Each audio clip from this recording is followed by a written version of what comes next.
Channel 10. Hello, Channel 10 podcast listeners. We have a bit of a public service announcement. If you listen on iTunes, SoundCloud, or Stitcher, we need you guys to subscribe and like and rate and comment. By doing that, you help us to reach a greater audience, get the numbers up, and allow us to keep delivering this dope content to you. So please go and do that. Rate, subscribe, listen on iTunes, SoundCloud, and Stitcher. Also, as always, this episode is brought to you by Audible. Through Audible, you can get a free audiobook download and a 30-day free trial by going to audibletrial.com/channel10. There you'll have over 180,000 audiobook titles to choose from for your iPhone, Android, Kindle, or MP3 player device. If you like listening to podcasts, you'll definitely like listening to such a wide selection of audiobooks that are out there. And also, as always, go check out channel10podcast.com where you can find all of our episodes, our articles, and also you can find all of our social media contacts to hit us up on there.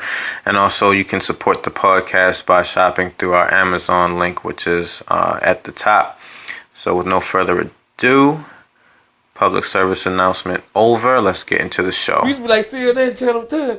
And we used to think that people would catch on. But if you're not from Queens, if you don't got Time Warner or whatever, like, well, I didn't know that. Yo, word up, man. It's a different channel, son. Word up, on, man. Word up, watch the channel, son. Different plane now, man. It's all good. Word up, all good, baby, in every hood, son. Word up, yo. CNN, Network, Channel 10. It's on again. Street niggas, it's grown men. Bold face, gat in your face. Stay in place, yo, crime lace. Cast more beef than Scarface.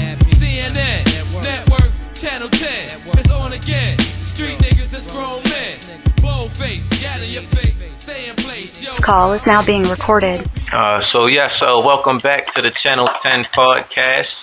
I'm here alongside, and my name is the almighty A.R.R. Tick, and I'm here alongside Shingar Superior. Say what up to the people. What's going on? What's going on? And we have two very special guests this evening. We have Chill Moody, and we have Wes Manchild. Say what up to the people. What's going on? What's going on, y'all? And they have the project out right now. TV Made Me Do It. Yep. And they're representing Philly really hard. And I guess to start off, we usually start off like straight from the beginning, but for this one, I think let's start off with the project. TV Made Me Do It, and so just explain it a little bit for the people and let them know, what was the impetus behind it and everything. Wes, you want me to take that one? Yeah, you can start it off. All right, so me and Wes, working, as one producer, one MC, we kind of like, to work collaborative on projects and make the whole thing a cohesive type project, something you're going to enjoy listening to, but something that has a theme along with it. So in, following with that, we had the concept of TV Made Me Do It. I'm always hitting up Wes like, yo, you should sample the Wonder Years. You should sample A Different World. You should sample something from Good Times. And we always talking about like old school nostalgic TV stuff and just like nostalgic stuff in general. So, he just started sampling these joints. We started making these tracks, and it was like, yo, let's just put it all together for a project called TV Made Me Do It. And then we, linked it all in with the commercials and, the little, just the commercial breaks during the TV. The whole thing feels like you're watching TV when you're listening to the project, and it's going to take you back to them times like when TV was live, and it kind of meshes in with, quote unquote, when hip hop was live. And with the project, like the hard copies we bought out actual TV guides that come with the album. So it's like the old school, Jet magazine size TV guides, and all the articles in there are the lyrics to the album. So it's something for you to read along to. But it's just got a real nostalgic golden era hip hop feel to it. Yeah, that's what's good, and that's what I definitely noticed about the project. Now, when it comes to the production, Wes, when it came to sampling the themes and various things that you sampled, how were you able to to dig for those joints and get them? Like, did you rip them off of YouTube, or how did you do that? And what was that whole process like? For some of them, like for instance, the intro where I sampled, the Wonder Years theme. I mean, originally that's the Joe Cocker song with a little help from my friends. So that's basically something I already kind of had the arsenal, but the Wonder Years is what brought that song to my attention. But some of the other ones did require some digging, some other stuff, YouTube digging, things like that. It just, tweaking it and making it sound good, because sometimes it might not be the best quality and different things, and just flipping stuff. Finding the samples wasn't the hardest thing. Basically, making them hard, like with good beats, and kind of flipping them in different ways is more the challenge, because I didn't want them to sound cheesy or nothing, but I wanted to give it that edge to it. Now, like, because even like when channel surfing, I really like the way you flip the Brady Bunch joint. Yeah. And I'm thinking about like all of the like the different eras from TV that that you guys were sampling from, the Brady Bunch, the '60s. Earl Martin, the 90s, and Wonder Years, the 80s, and so I was curious to know that did you have to mix these different TV show themes in different ways based on like the different decades that they came from? It really wasn't no particular decade. Like that Brady Bunch beat, that was off something that I basically did before for Philly 360. It had another theme to it, and Chill actually brought that kind of to my idea. And I just wanted to flip it, and it's kind of hard. I was throwing out a couple of different ideas, but when I finally got it, it came together. But a lot of the ones, it wasn't by basically Dane. It was just like me and Chill would just think about, which show was live. Oh, that was live. All right, you should do that. And it was basically, they kind of just came organically. It wasn't like we planned it from this show's from the 60s, 70s, or 80s. It just was, what was dope. Within it, there are like a little bit of like intricacies, like we got the commercial breaks well, not the songs, the commercial breaks, but like the little skits that come in that are like little commercials or whatever. Yeah. And we got like the Like Mike commercial. Yeah. Which was a real iconic commercial. But then we also got the Bo Knows commercial, which is like real iconic. But we got the snippet from Michael Jordan saying Bo Knows basketball. So it's like those two like blended together that way. But it's a lot of like little Easter eggs throughout the album that I had a lot of fun putting together. Wes did too, I'm sure.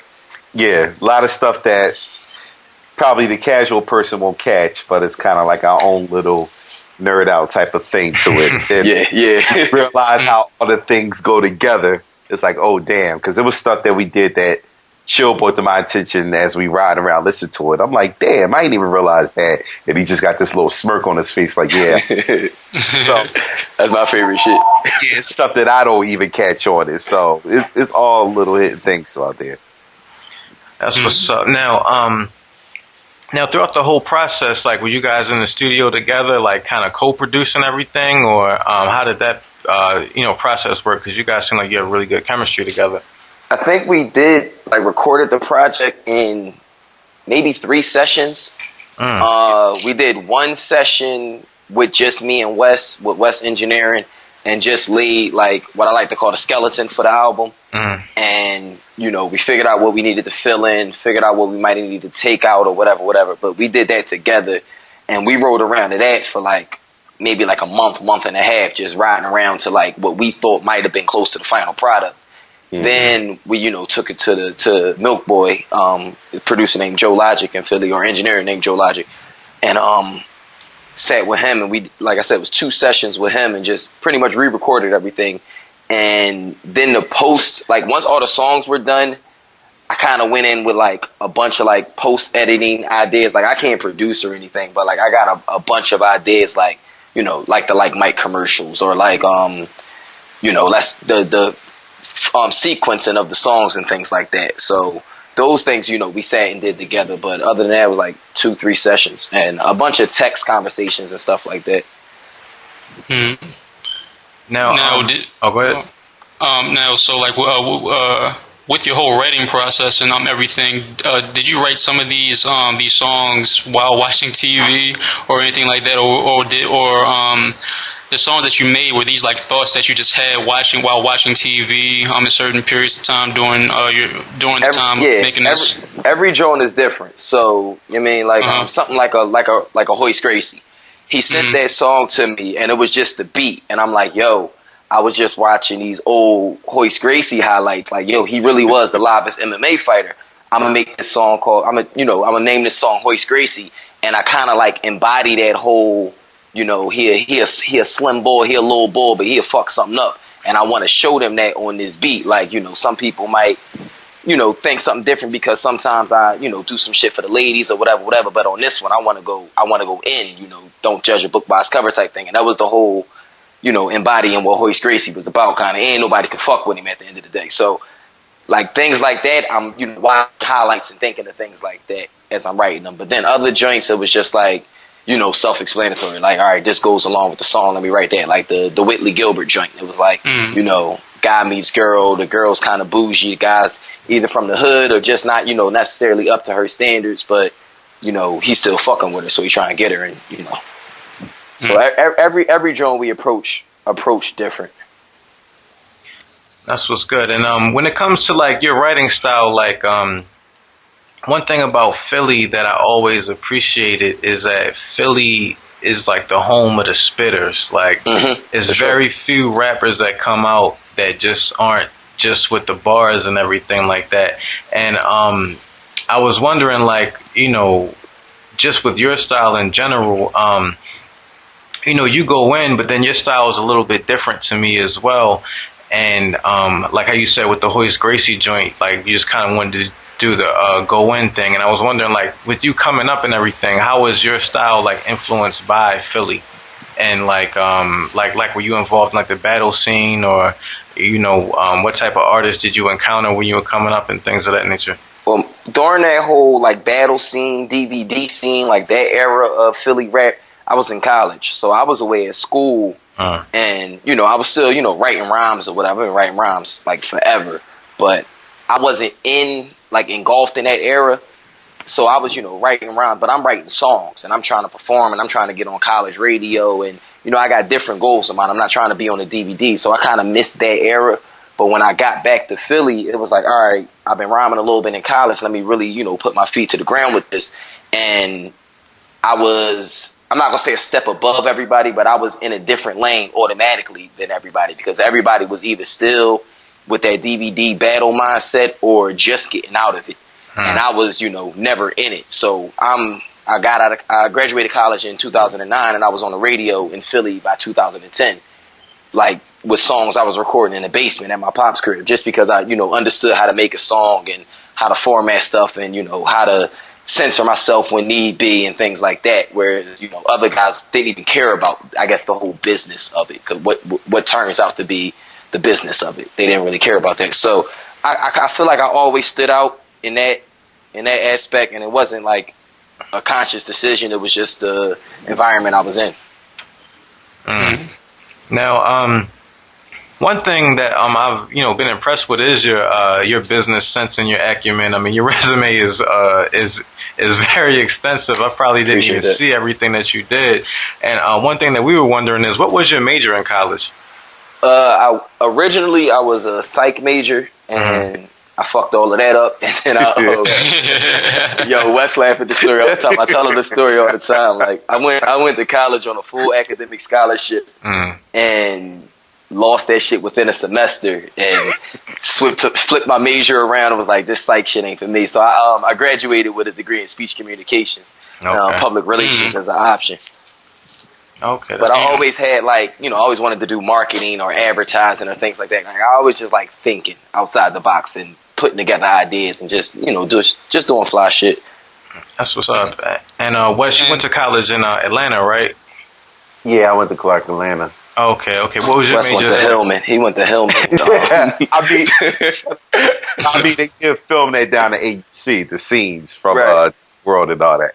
But I went down there. My experience, I mean, I'm surprised Shilling busts out like I'm an old joke yet.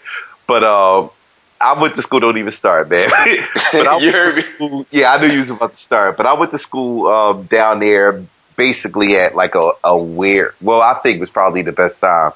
Because I went to school down there from 96 to 2001.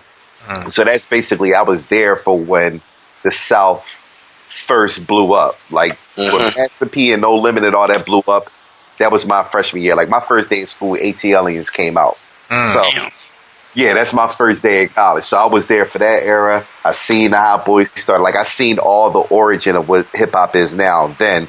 And it was kind of, you know, the end of the whole East to West beef and everything. So I think I went to school during the best time as far as the era. But it also shaped some of my musical influence because when I went down there, I was just super, super backpack boy. And I mean, I still kind of embodied a lot of that, but I also started to appreciate other different sounds and styles. And I seen kind of where everything originated as far as what we have now.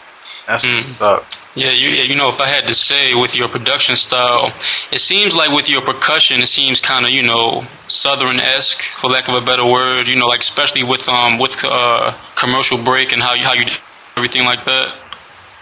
Yeah, because my main thing, I come from the era, you know, straight 90s, you know, digging in the crates, Primo, you know, even later on with the Alchemist and other things like that. But I always say, like, that's my style. I love, you know, the sampling, the chop and everything. But I always said the reason a lot of dudes fall into that super, super boom bap lane and sometimes they stuff sound dated is because their drums are real old and super boom bap. And my whole thing was I embody that style as far as the sample everything in the soulful sound, but I modernize it and spruce up the drums to give it a modern edge. And that's my whole thing, like combining both. And one of the people actually really influenced me when I was down there was 3 6 Mafia because they use all those soulful samples with crazy 808s and even organized noise and all that. So that kind of shaped the way I produce in some other ways. I was gonna say, like, now I remember, like, you know, when I went to college, you know, when I first went, I was straight, you know, Mos Def, Talib Kweli and all of that type of stuff. And then once I finally got there, I remember this one particular moment when everything changed, and I was in a house party, and I think the Lil Will joint, Bust That Pussy Open, and I Tell Her Bring It Back came on, and that just changed my whole, like mind frame when it came to hip hop. So I was wondering if you had one of those particular moments, or if it was like a gradual process. The thing that changed my mindset, I remember my freshman year, because first time I heard Master P, I was like, what the hell is this bullshit? Right. And my boys from Savannah were just bugging out. Like it was weird. It was like some daytime cookout thing that Big Tigger was hosting. That could tell you how dated this was. He first started Rap City. And we went to this party at Morris Brown. They had like an all-night party. And Morris Brown was like the ghetto school of the AUC. And they put on Break You Off Something with UGK and Master P and all that. And when I seen all these niggas just go crazy, what I call it the Southern mosh pit circle, and how I reacted, I was like, damn, this stuff is real. Like, that really changed it. That, and when the first time I saw them play Tear the Club up in a party, and they literally almost tore the whole gym up. Like, it went crazy. So I was like, oh, this Southern stuff is serious. Like, it's really about to take over. And that's why I started kind of paying attention to it more. Now, what do you use to make it? I use FL Studio. I still use FL Studio, but I kind of use other little plugins, and I chop a lot of my samples up using the Akai MPD pad, kind of give it the MPC feel to it. Cool. And, you know, just try to flip it in certain ways. I mean, I got Logic, but I really don't mess around with it because I'm just like, whatever works for me, I'll rock out with that. Right. Now, you guys linked off of MySpace, correct? Yeah. Yeah, that just sounds so funny every time I say that. I mean, I remember those days too. Now, can you like detail that story of how like you guys connected and everything like that?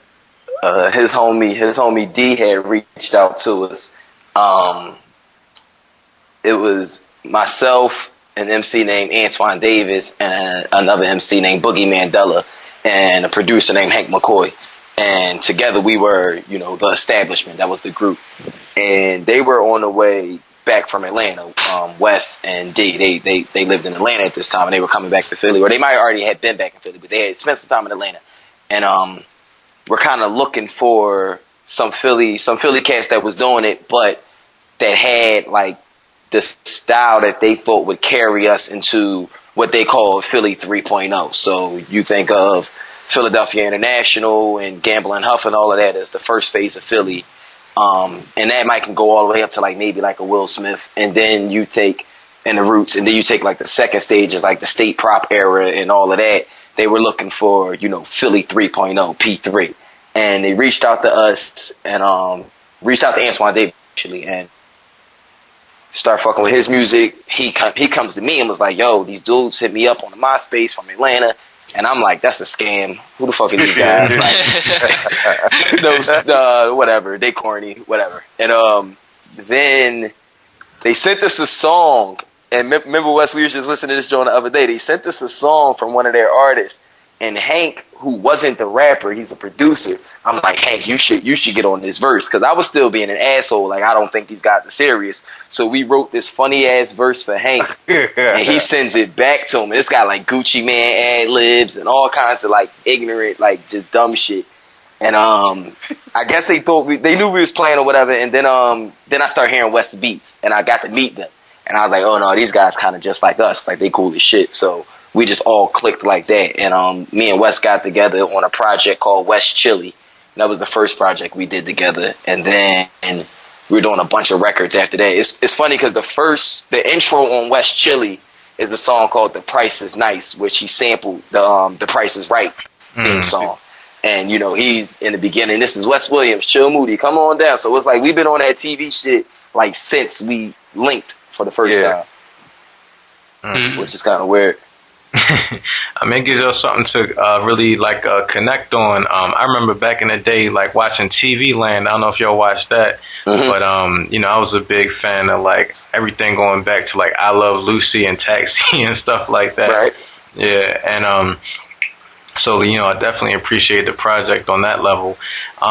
So. Like before y'all met, like Chill, when you first started rapping, like how did that begin? Like when did you start writing and everything like that? It's a lot of answers to that. Like when I first started rapping, it was like third grade, and you know I was rapping in talent shows in third grade and shit like that. But when I started like rapping like professionally, like making money for it, it was like towards the end of college.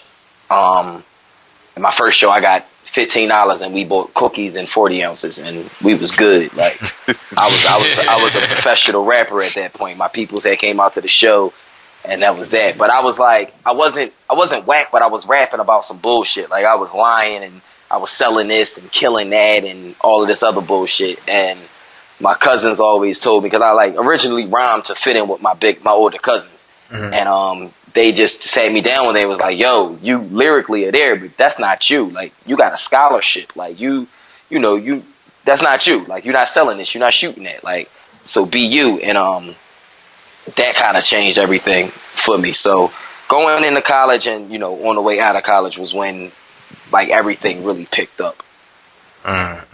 So, like, did you always know that this was your path and that this is what was going to be your thing that was going to take you, you know, I guess past a regular job or something like that?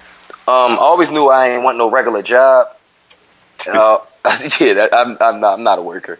But I also always knew I wanted to work in music. So, you know, originally I wanted to be like an A&R or, you know, artist manager or something. Boogie Mandela, one of my favorite MCs in the city who was part of the establishment, like that's my favorite rapper. So I just wanted to manage Boogie, and Boogie was like, yo, you know you can rap too, you might as well just rap with me, because that's my little cousin. So he was like, yo, you might as well rap with me, we do some family shit with it.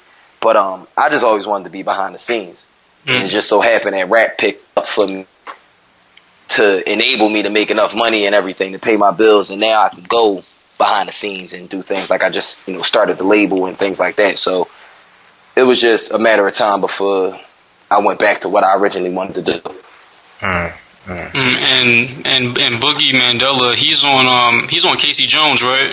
Yeah. That beat is crazy. But what about you, Wes? When did you first start making beats?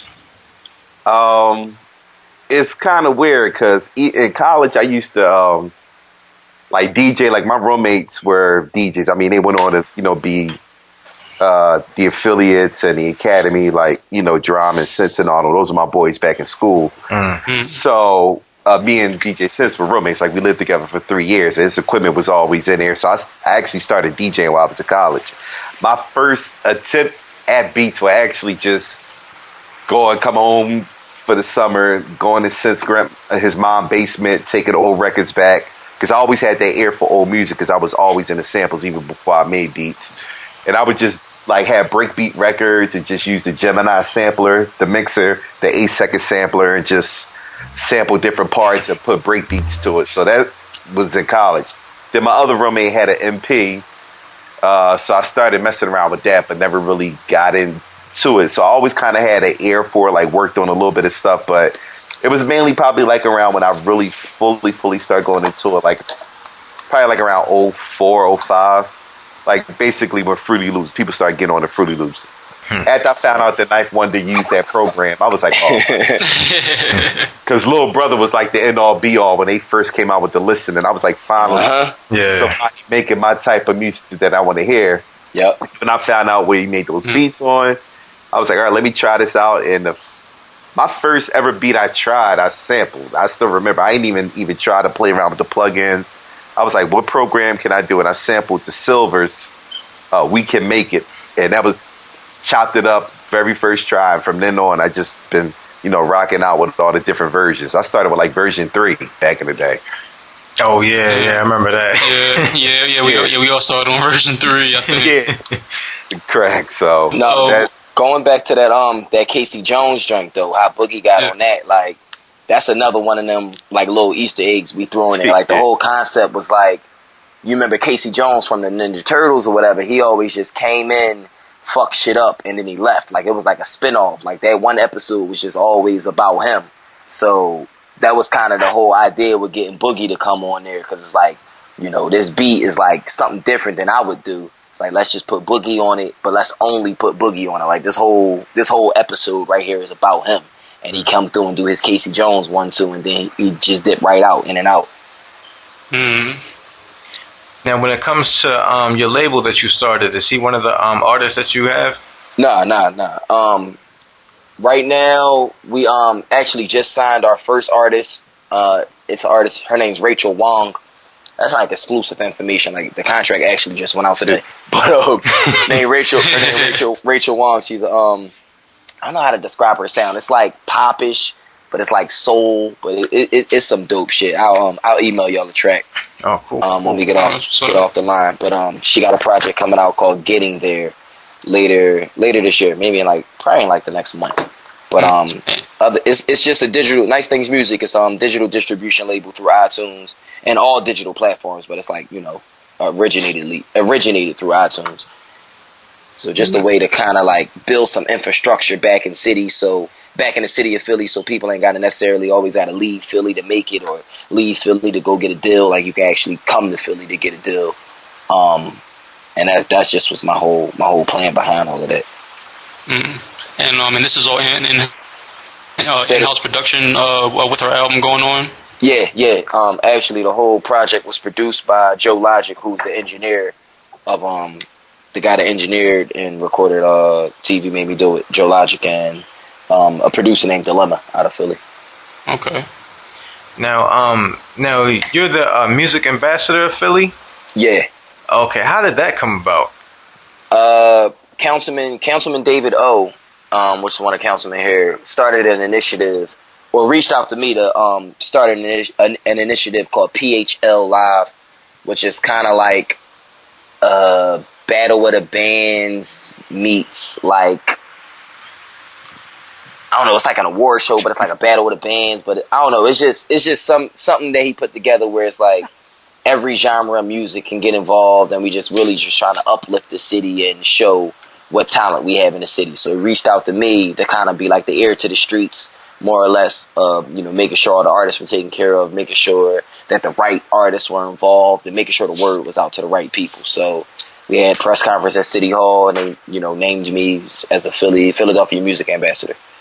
And that was like, I guess like 2 years ago. Yeah, because we're in the second year at PHL Live now. Now, like looking at your interviews, I see that you're very Philly centered and about your city. What is it about the city that really captivates you? Because I know that like a lot of people, they want to get out of the city that they're from, and it's like, yo, I gotta get out and run. But you're firmly grounded there, and you want to stay. And where does that come from?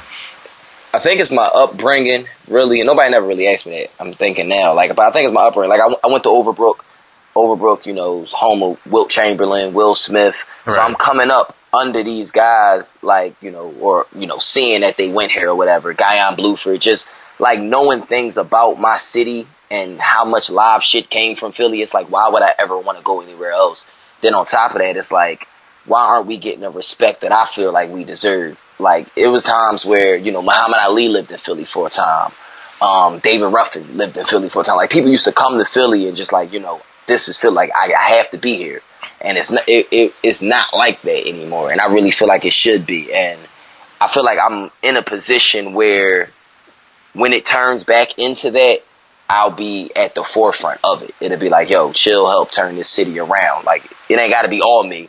But, know that I was part of that. And I just take pride in having something that, my nephews can look up to. And, my family and my cousins, my little cousins can be like, yo, my big cousin did that. Like, that'd be live to me. So that's all it's really about. It's just that respect and, them personal accolades. Now, was there ever a point in time where you thought about possibly leaving Philadelphia to pursue your career? Nah, actually not. The only time, was college, where it was like, yo, I got to get back to Philly. Because I went to college at Millersville, which is like maybe an hour and a half, 2 hours if you drive slow from Philly. So it was like, yo, I got to get back to Philly, put my feet on the ground and get this thing popping. That was the only time I ever thought about moving with the music. And that wasn't, that was nothing but going back home. But no, I never thought about, of course, like traveling and shit like that. But this is home. This is home base. Now, when you first started getting your first shows, like in Philly, where are some of the places where you performed at? I mean, what happened was I didn't really know nothing about, getting booked for shows and stuff like that. So we just started booking our own shows. So my first shows were joints that we did ourselves at a spot called Mill Creek Tavern in Southwest. We used to have them joints at Mill Creek, dog. So, we used to do them there, and, I had a couple of friends that was artists. I'd put the bill together, so, we just headline or whatever. So my first shows was like that, and I never really turned back from that. And then after that, venues like the TLA, the Hard Rock Cafe. I'm the first hip-hop artist in Philadelphia history to perform at City Hall. Just doors kept opening to more and more venues and places that hip hop had never even been in the city. If you're familiar with Philadelphia, there's a museum called the Barnes Foundation, which is really no hip hop culture at all is allowed in there, kind of sort of. It's just not a place you see a lot of hip hop people, let alone hip hop music. And they invited me to come there and perform, and it's just, I guess, selling out the venues that I performed at, and not having no fights or no murders or nothing crazy happen at no event. People, the word gets around, and I was invited to do a TED Talk and performed at a TED Talk, and got to talk a little bit at TEDx Philly. So just I really touched pretty much every venue in the city, but it all kind of started with just us saying, look, we don't know how this go, let's just throw our own show. And we was at the bar drinking anyway. We just asked the boy, yo, can we use the stage? And he was like, yeah, book an event. That's really how I started. Now, when you were doing those shows, booking your own shows, how did you start developing a fan base? My family is huge. So at any given moment, it's 35 people in there that are immediate family.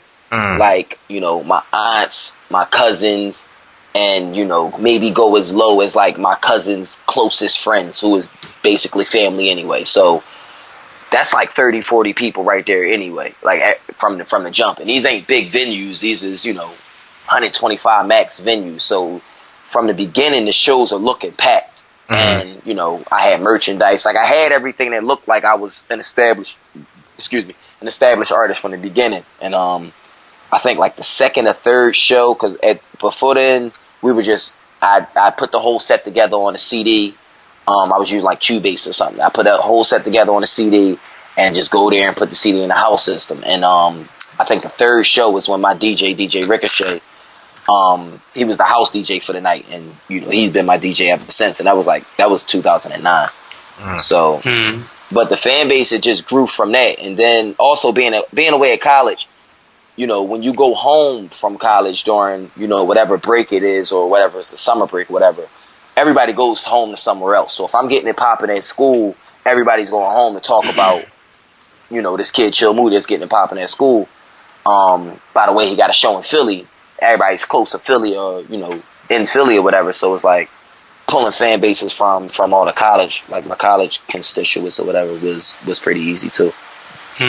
Now, so you were building your fan base through these shows. So then, how do you go from booking your own shows and then getting booked to do shows from other people to getting on radio?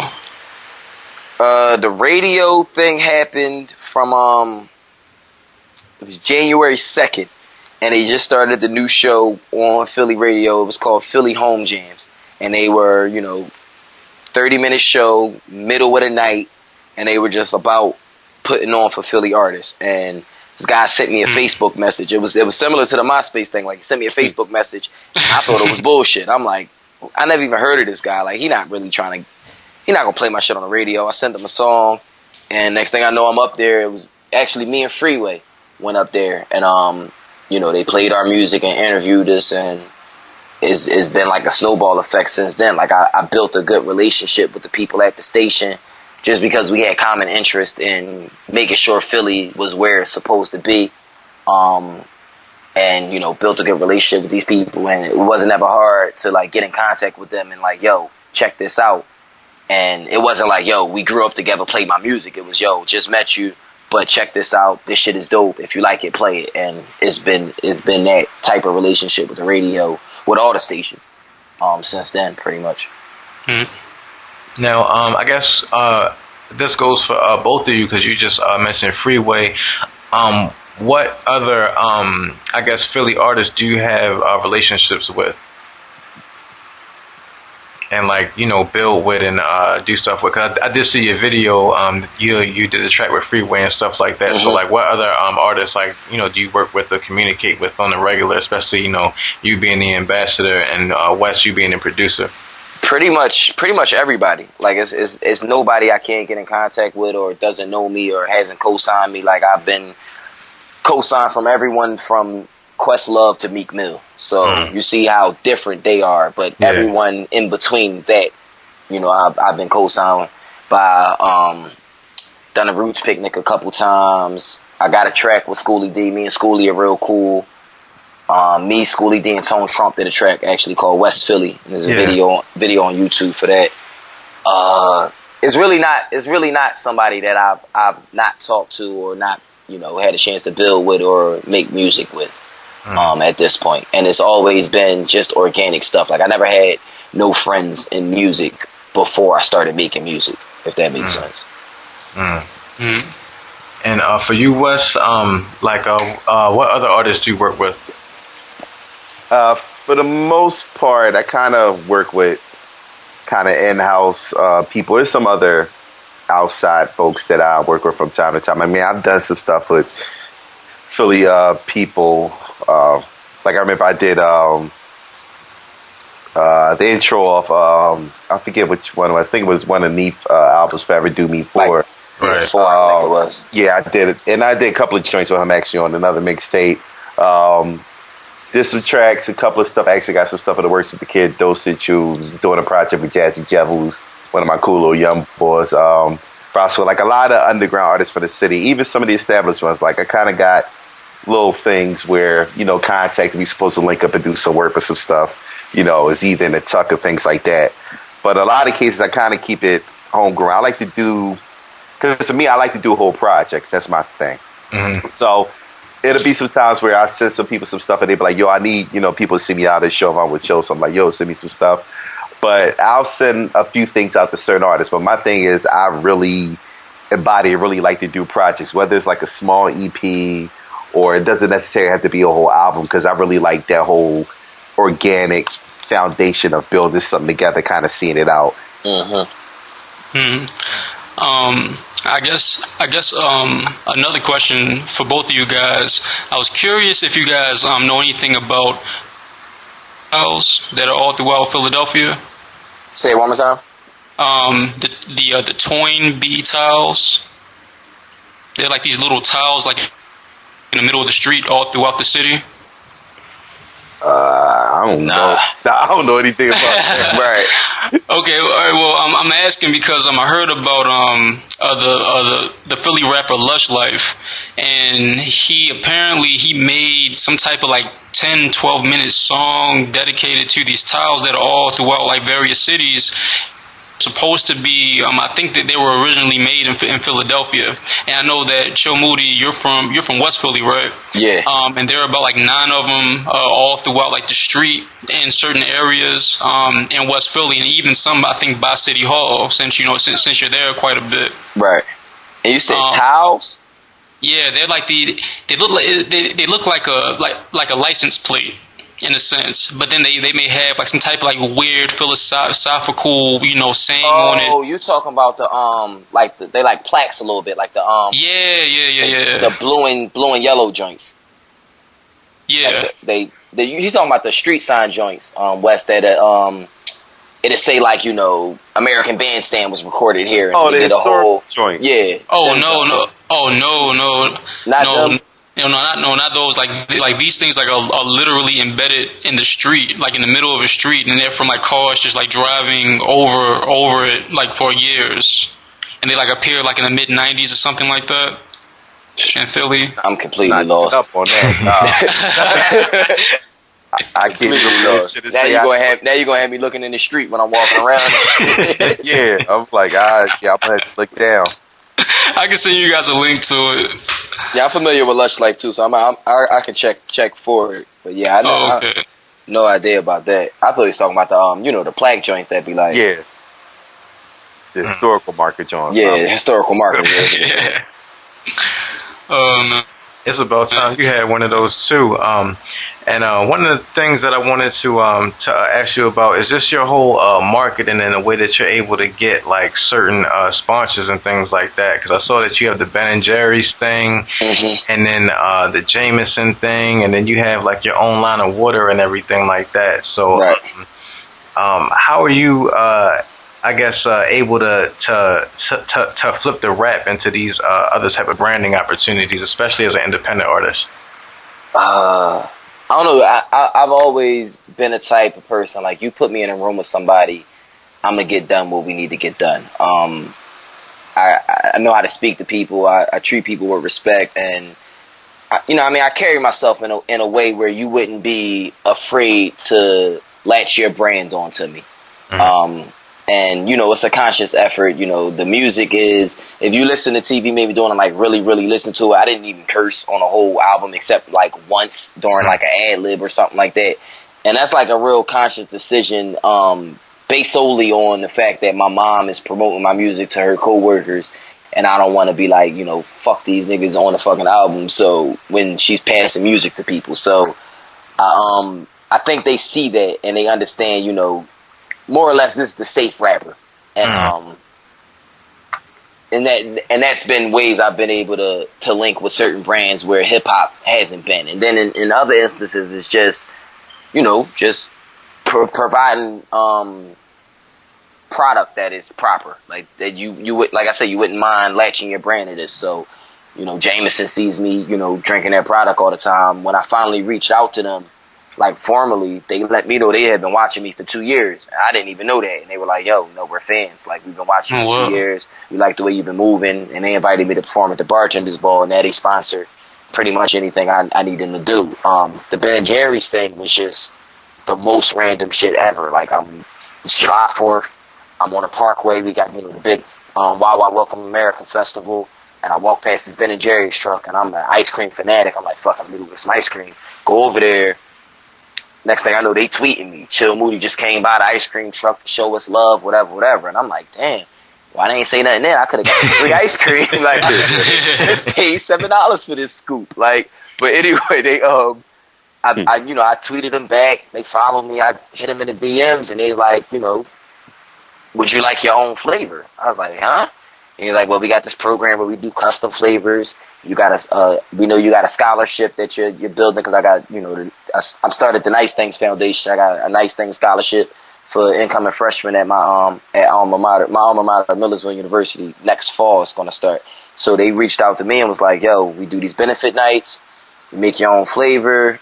You make everything. Like, I'll have the pints. Like, I'll be like Jimmy Fallon on the front of them Jones, and shit pick up. Philly get its own flavor. So it's gonna be called Philadelphia, and I'm thinking it's coming out next month. What's it, September? Yeah, next month we gonna launch. Wow, that's what's good. But it all just happens from just reaching out to people, not being afraid to talk to people, and it's really no formula. It just everything has been different. Now, when it comes to some of your conscious decisions, when it comes to, I guess, not cursing and kind of being a safe rapper, and I know you have the whole drunk chill thing as well.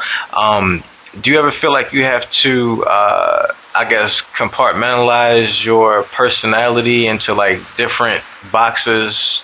Nah, I'm me all the time, and I don't censor the message. I'm just not cursing.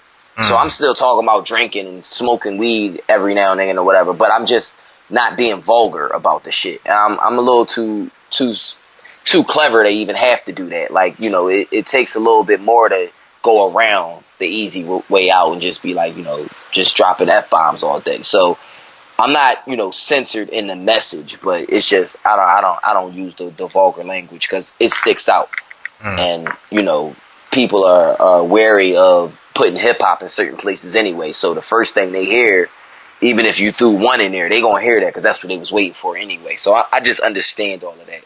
But I'm me all the time. Like, I'll wear sweatpants to City Hall, and they'll accept me the same way as if I put on it. They'll probably look at me funny if I came in with a suit or something like that. Like, that's not chill.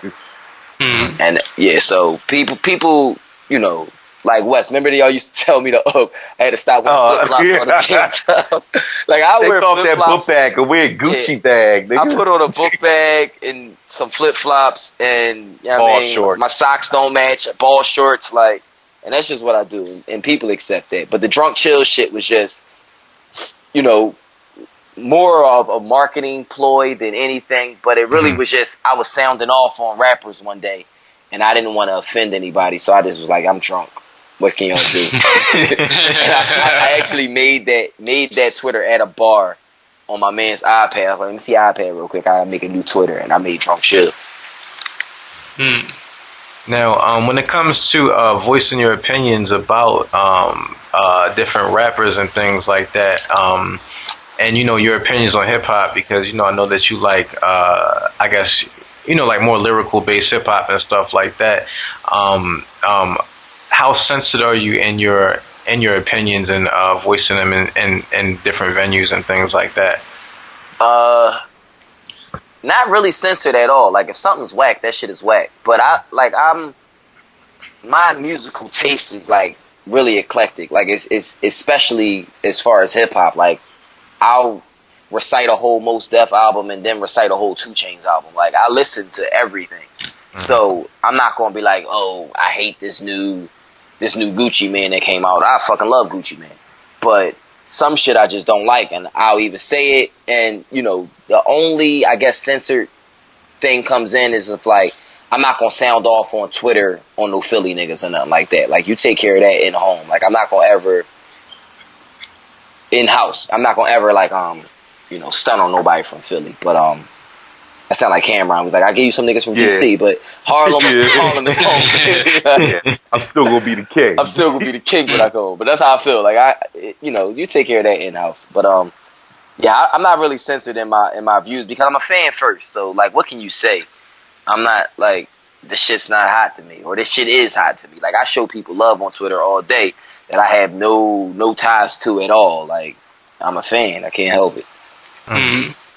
Speaking of uncensorship, going back to TV Made Me Do It and listening to Ocean's 4080, you mentioned Robert Greene's the 19th Law to the 48 Laws of Power, and then going back to, I think, your first album, Running from Myself, and in the intro, I believe you mentioned the 48 Laws. So I was curious to know, has the 48 Laws been, has it made an impact on your career and how you used it and like moved through life? What if I said I don't even know what the 48 Laws are? That'd be funny. I'm lying, but that'd be funny. But no, I read that shit religiously, like to the point where I just have like in my notes on my phone, I just have like kind of like cliff notes to the whole 48 Laws, and I revert back to them religiously. Like I'm all about just understanding that things like the art of war, art of seduction, like understanding that shit ain't necessarily just for what it was meant for. Like those are metaphors that can, connect through all walks of life. So, I'm a nerd. I read a lot. So, it's just, that stuff just comes out naturally because I've read it so much and I continue to read it so much. But it's weird that a lot of people don't pick up.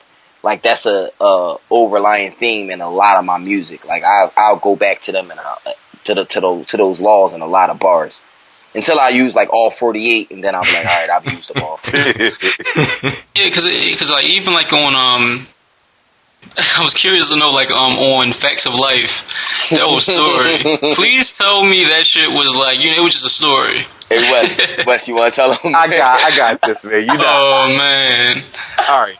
So a lot of it is rooted in like some kind of joke in some things. All right. So the whole thing is, I used to be a strip club dude a lot. Like me and he talk about Hank McCoy, whatever. We used to do this thing on Fridays where basically after work we would go to happy hour, but then a happy hour the strip club would be included in it. That was our Friday routine. Go drink, go to a strip club, then chill, and then go somewhere after that. So we all went for Chill birthday to this club. Chill's not a strip club dude at all. So we go group D. When it was like around 9 of us or 8.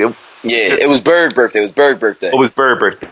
Yeah. So we all went out there deep, and we in there bugging out around the table, chilling. This Chill actually eating a burger at the spot, which is hilarious. Yeah, they had this pretzel burger. That shit was live. So we got shorties around talking to us, and this one stripper joint just sat on my lap. So I don't know. She just talking her head off. I'm like, I hope this joint don't think I'm about to dance until with her, because that's it's not really jumping off right now. But this shit just sat on my lap and literally started having a conversation with me. And she really, what was it, like an hour? Like she was on my lap? She sat on this nigga lap for, I don't know, like a whole album's worth of songs. And like, I just keep hearing little tidbits of the conversation. And it's like, and I'm also just making up my own shit. But I'm hearing like, my dad this and school this and that. Like she's spilling her life out to him. Goodness. And he's not pulling out no money. He's like, what are you doing here? Like, go away. So I'm laughing. So I start writing bars about this shit, like in the middle of this strip club. So I hit him afterward. I show him afterwards. I'm like, yo, I'm writing a song about you. It's I would call it, I forgot what I said I was gonna call it, but this was before TV Made Me Do It. And then fast forward, we start working on the project. I still had these bars.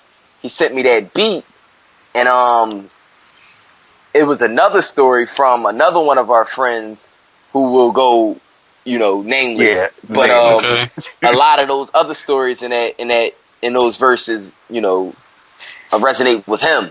Yeah. So we just named it, including the bottle. No. Now that's part. But that's for a movie, but he's been kicked out of two strip clubs. He actually, I gotta tell you, Joe, he actually had another situation this weekend. I'll tell you about that. Oh man! But so he was the guy that go to the strip clubs at lunch. Yeah, and just parlay at the buffet. So he we named the song "The Facts of Life," just going with the TV Made Me Do It theme, but spell facts a certain way because it was just live to do it that way.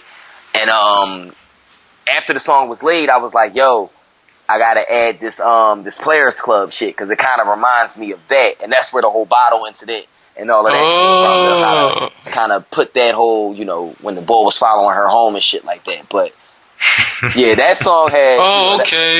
That's been years in the making right there. Alright, because like I was listening to it and I'm like, okay, alright, and then like when the bottle thing happened toward the end, I'm like, okay, and then I was like trying to figure out some type of like, you know, TV show or like incident on a TV show that kind of relates to it, and I couldn't figure it out. Right, yeah, it was just tying into what could have happened at the end of that Players Club shit, because the whole TV Made Me Do It shit is just shit that you've seen on TV. So it could be a movie, it could be TV, it could be sports, it could be a sitcom, whatever, but it's shit that you probably saw on TV. So, you know, Players Club is a BET classic. They show that shit all the time. Just like a New Jack City with the Kareem Akbar and shit like that. So it's just anything that could have been on TV. And an original ending to that song was man. Because originally Chill went into a real dark place. Like it was some weird spoken word shit. It got real ominous. And it was just like he was recording and we're looking like he was like, just let me do it. I got an idea. And I was like, all right, just go ahead and rock out. And when he did it, we all looked at each other like, what the fuck is this? Yeah, like, that was a classic when keeping it real goes wrong moment. And it was also a good time not to have yes men. I'm glad I have no yes men, because they was like, no, delete that shit. They was like, we let you record it, we let you get that out, but that shit was weird. Let's never talk about that again. I was listening to too much Childish Gambino. I think that's what it was, yo. At that time. Thinking of like coming from this dark place and like listening through like, you know, running from myself. Were you really in a dark place during that time? No. I'm a happy person. I'm never really, you know, in a dark place. I get in my own way sometimes about worrying about shit or doubting myself about shit, but my life is good. I pay my bills from rhyming words together, so you know, I'm great. Okay. And one thing I did, Pete, was I think on YouTube there was a documentary when you were going to the what was it, the Hot 97 show? Mm-hmm. And you were having difficulty getting there. And then one thing that really stuck out to me is how, you know, even though you might have had like a little anxiety about it and everything like that, you still had to put that game face on for your band and make sure that everybody around was, you know, comfortable and everything like that. And I was just like, you know, that's like some leadership type stuff right there. Yeah, because if they see me salty and they see me mad, they gon' automatically get out of their zone, and I can't have that. Yeah. So how often does that type of situation happen where you might be feeling a certain type of way, but you just have to put your game face on for the team? Once a show. Wes, how many times does it rain? Oh, he's Sean Kemp. He's the Rain Man. It's ridiculous. I'm really at like a 89 to a 92% chance of rain if I'm performing. And this is no exaggeration. It's all documented on Instagram, and I talk about it every time. They call me the rain god at this point. Like, it's going to rain every time I have a show. And if it's not rain, it's going to be some type of water or something in my goddamn way. Like, one time that really stands out, and I'm getting mad talking about it, but this was something that really could have, like, launched some nice things for me. I had a show at the TLA.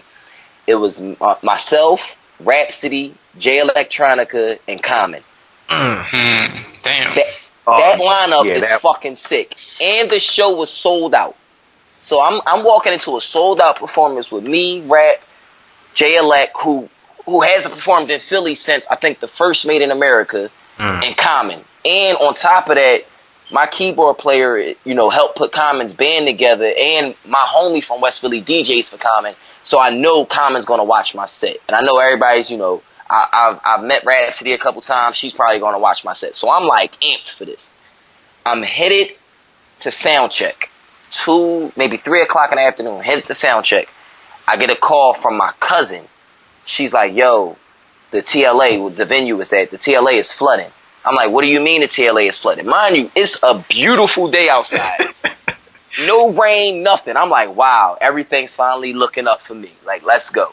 Said the TLA is flooding. I'm like, what do you mean and how do you know? I forgot my cousin works at the water department. They called her. told them they was flooding. She said, well, my cousin got a show there tonight. She not even worrying about calling the right people that she got to call. She called me. I pull up to the venue. I never seen such sad faces on these people at the venue, and everybody's just like sorry, chill. Like the whole basement of the venue flooded. Water main busted. Canceled the show, and there was no rescheduling of that show. Oh man. And that was last year or early. No, that was last year, like October.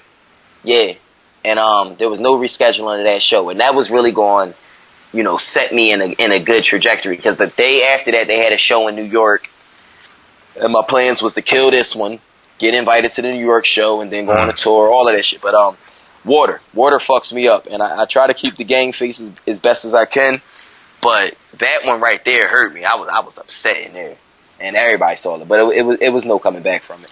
Damn.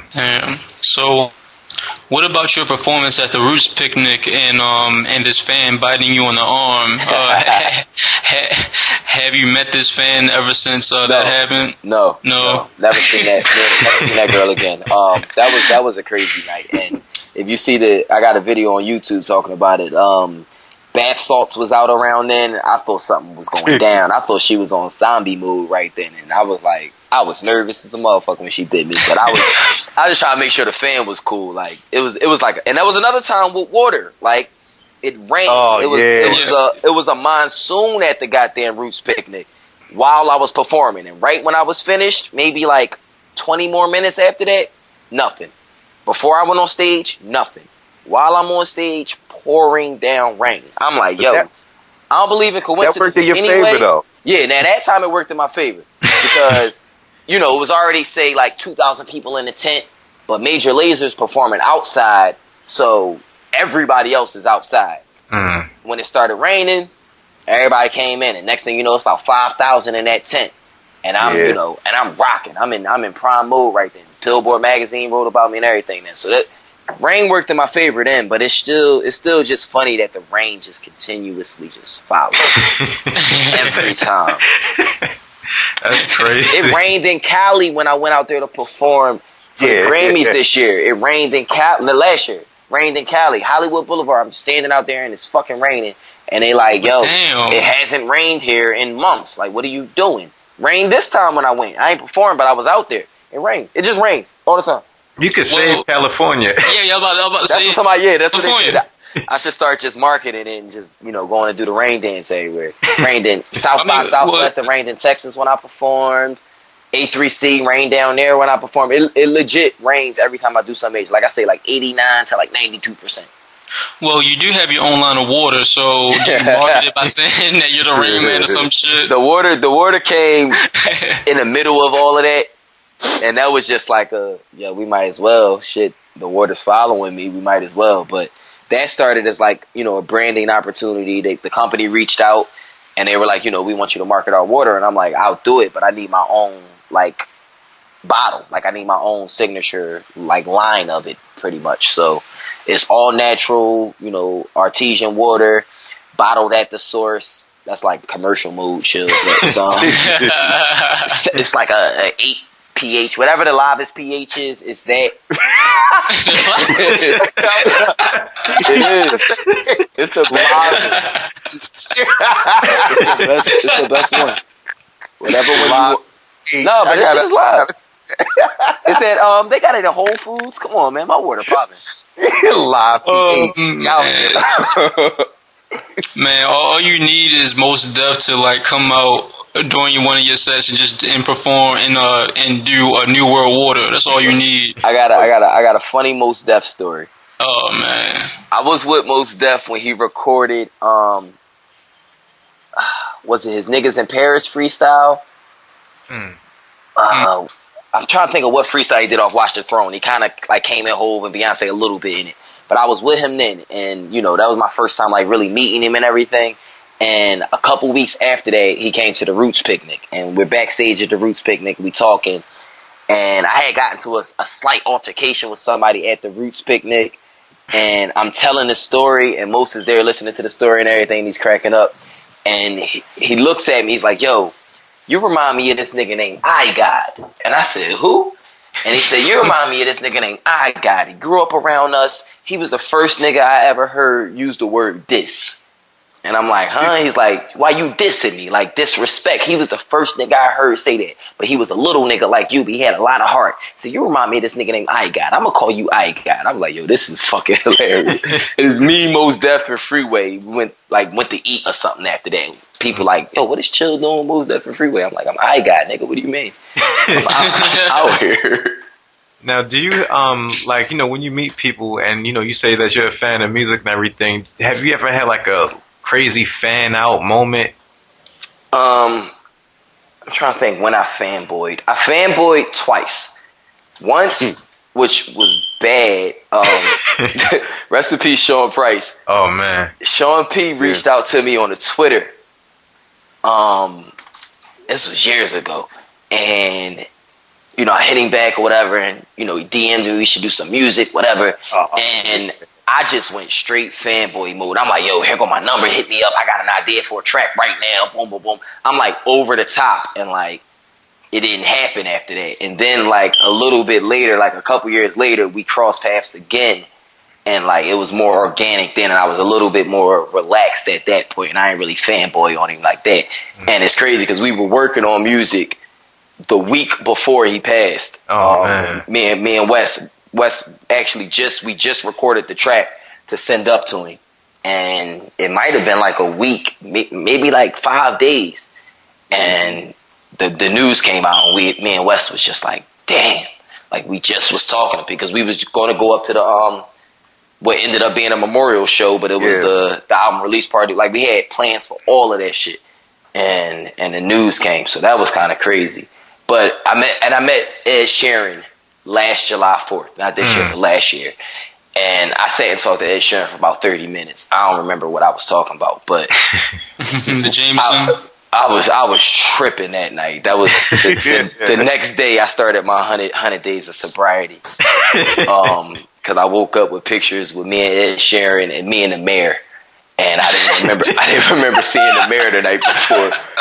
I was like, oh, I was drinking with the mayor. I had a cup in my hand and everything. I'm like, I don't remember seeing the mayor last night, but I guess I did. What's your relationship like with the mayor? It's just, you know, one of them, when I see him, he knows who I am. I know who he is. We bust it up. It depends on what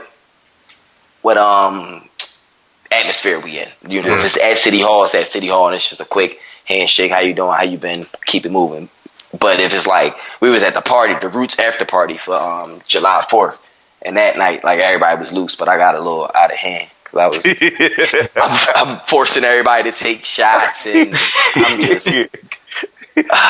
socially belligerent chill. Yeah, it was bad. It was bad. I was blackout drunk. My phone was dead. Like, it was a bad night. But yeah, Ed Sheeran just talked about The Game, like the rapper, The Game, for about 15 minutes. I remember that. Wow. He knows The Game is like his fans, is a fan of The Game, and has worked with him and all this shit. And like knows like Game album cuts and shit. It was a weird ass conversation. But yeah, he's that's when you found out he was a hip hop head. Right.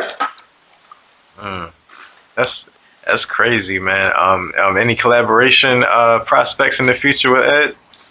I would love to, but nah, not right now. But that would be crazy. I'm like a huge Ed Sheeran fan. That guy, he can rap too, so that guy's pretty fucking cool. Yeah. What's your relationship with Schoolie D? From after the track that we did, that West Philly track, me and Schoolie just like kind of hit it off. It's like, you know, like we just was cool. He used to come to the crib if my mom was cooking out or whatever. He'd come through.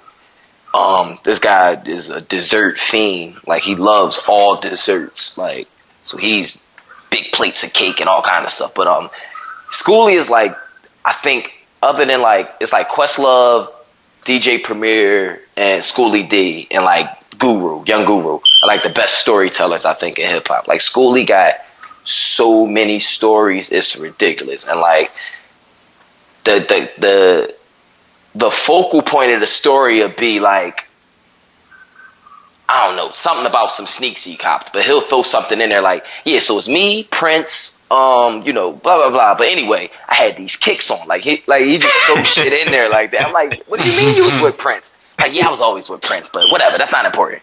But like he just tells these like cool ass like intricate stories and like just a lot of funny like anecdotes in the middle of the stories and shit. Schooly shit. And he's such a young spirit. Like every time I see Schooly, it's just all love. So that's actually how I found out about this podcast, from just listening to the just keeping up with shit that he was doing or whatever. You know, he's doing art now and everything. So I seen it come across my time. I was like, oh, Schooly, let me check this out. And just listened to their whole John and was just cracking up. Like this is he's giving y'all classic Schooly, like just everything. He wasn't holding nothing back, which is really cool. Yeah. we had to hear about a whole entire conversation about him cooking fish before we started recording. So. Yeah, he was real into that fish. I was like, man, like I don't even eat fish, but I might eat. Yeah, like he'll make you like whatever he's talking about, But we worked on a couple records aside from that one, that West Philly John. They just never really came out. But yeah, Schooly's the homie. Mm-hmm. How is it working with the Schooly D? You know, song wise and everything like that. It's just always dope. Like any like old head legend. Like I've worked with EST. It's just always dope because the stories, like the jewels that they drop on you, even like a Freeway. And Freeway not, you know, that much more of my old head. Music wise, he's my old head. And but he's like they always just got jewels and like little gems like, I did this, don't do this. Don't do that because it's, you know, this was the wrong way, or learn from this, or do this because it was dope that I did this or whatever. But like they always got like good stories.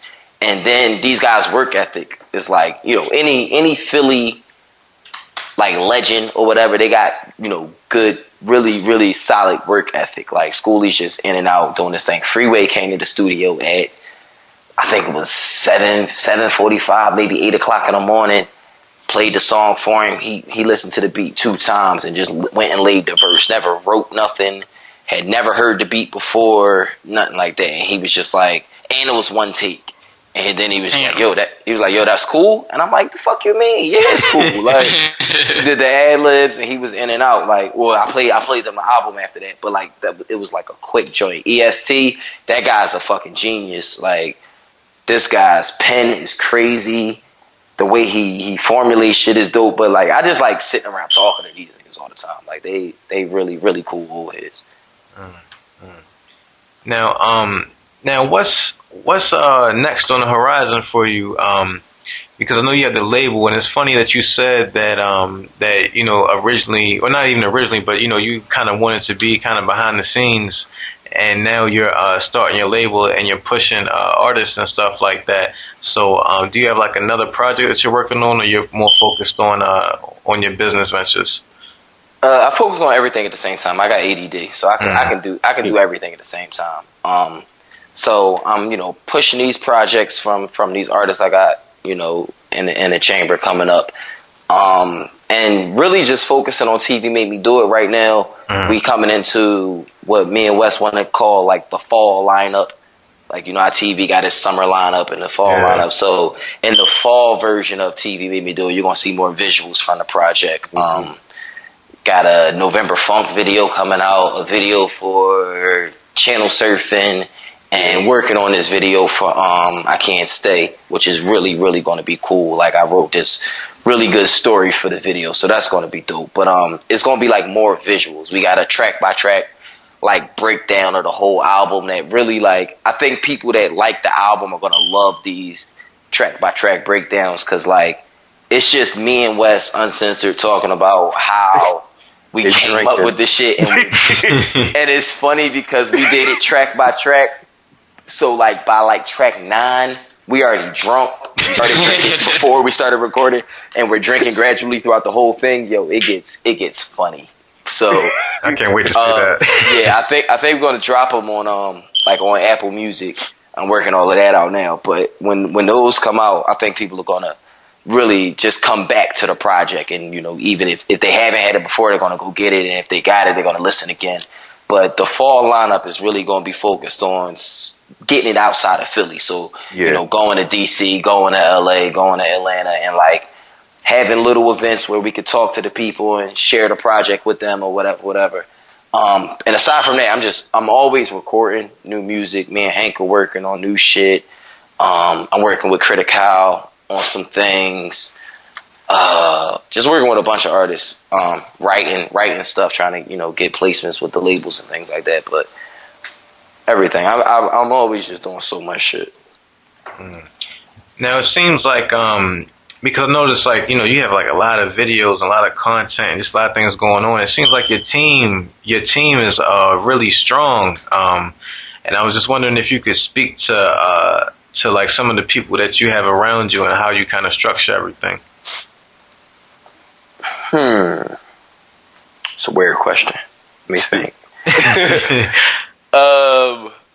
Because I feel like I think a lot of times independent artists feel like they have to do like everything on their own, and a lot of times people aren't necessarily good at delegating responsibilities and things like that. I see what you're saying. Well, first off, it's like, I don't know. It's just it's a lot of components, and it kind of depends on. It's like situational. So if it's like a show, Johnny Black might help me out with that, or reaching out to somebody, Spit got that on lock. But it might be something that Drunk Chill is handling, and that's really how it is. Like sometimes that guy's doing the business. My attorney Berg is a beast out here. Berg does a lot of shit and moves a lot of pieces for me. My sister Elle, she's another one of the people that just moves a lot of pieces. But it's like, it's hard to like, it's just a team. Like, it's exactly what you're saying. It's just everybody does everything. Everybody does whatever's needed to get whatever's needed to be done. So it's like, Wes is pulling strings for things. Like, it's whoever I can reach out within the house that is that believes in what's going on is gonna make it happen. And with the label, I got like interns and shit, which is kind of cool because I never had interns, so that's fun. But, it's just we're the reason I say it's a weird question because we're actually like in the process of trying to find like a professional that can do these things. Somebody that's actually in the industry as opposed to us just figuring it out on our own. And it might not be the answer, but it might be. So we won't know until we try it. But that's why I said it was like kind of a weird question. That's what's up, man. It's cool to see like how everything's kind of a work in progress, but the work is done. We're definitely feeling TV made me do it and everything like that. Wes, do you have anything that you're working on now in terms of like full life projects with people or like beat tapes or anything? Got a couple of beat tape ideas that I got in the works. A couple of little thematic joints. Some other projects I'm kind of throwing around, talking with people. It ain't really finalized yet, so I ain't really going to speak on that. But it's definitely a couple of little theme beat tapes I'm going to put out. Kind of similar to what I did with the Marvin Gaye mix, where I kind of use one theme and kind of blend old and new. I probably do that with a couple other artists. Other old artists and do that. But just little things in the work. Okay, that's what's up. I guess to wrap everything up, I guess plug all your social media and everything like that. What'd you say? It went out for a second. What did you say? Oh, I'm sorry. I was just saying, I guess to wrap everything up, if you want to plug like any of your social media or anything like that where people can reach out to you. Yeah, definitely. Everything is Wes Manchild, Twitter, Instagram, SoundCloud, Bandcamp. Basically, Google the name, things pop up. All right. And it's all one word. Wes, not West. WESMANCHILD. That's what's up. I think I'm changing my Twitter to Pissed Off Chill. My goddamn lottery number came out today and I ain't played. Oh man. Oh, I'm pissed. I don't know why. I don't even know why I just checked this just now. Damn, that hurts. Oh, that's a hurt piece. My fault, y'all. You can follow me everywhere at Chill Moody, ChillMoody, chillmoody.com, Twitter, Instagram. I don't have a Snapchat or any of that other young bullshit. No disrespect to Snapchat, because they might have a check for me one day, but Right. I don't really understand it. But yeah, I'm on everything at Chill Moody. You can Google it, iTunes. The project is available all across the board. TV made me do it. It's on iTunes, Amazon, Google Play, Spotify, Tidal, Apple Music. What else they got out? Pandora. It's on everything. That's what's up. And look out. Yeah. If also follow Nice Things Music. And look out for the announcement probably in the next week or so about the first artist who I've divulged that information on this podcast already. But for the rest of everybody else, it'll be on there. Okay, that's what's good. And we'll definitely add the links up on channel10podcast.com and blast it out, especially when we drop the episode and all of that. So yeah, I guess to wrap everything up, thank you guys so much. It's definitely been an honor to have you guys on the podcast. And Thank you. Anytime you have anything to plug or anything, just definitely your home. And anytime you're in the DMV, have anything going on down in Oklahoma or whatever, just hit us up and I will try to fly through. And I guess that's a wrap. So Chill Moody Wes Manchild, TV made me do it. Go check it out now. And with that, we out. Peace. All right. Peace. Feeling is here. Yeah, son, you feel it, man. Word up, son. You gotta just do it, yo. Yo, word up, man. It's a different channel, son. Word up, on, man. Word up, watch the channel, son.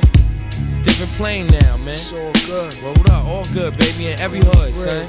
Word up, yo. CNN, Network, Channel 10. It's on again. Street niggas, it's grown men. Bold face, gat in your face. Stay in place, yo, crime lace. Cats more beef than Scarface. CNN, Network, Channel 10. It's on again. Street niggas, that's grown.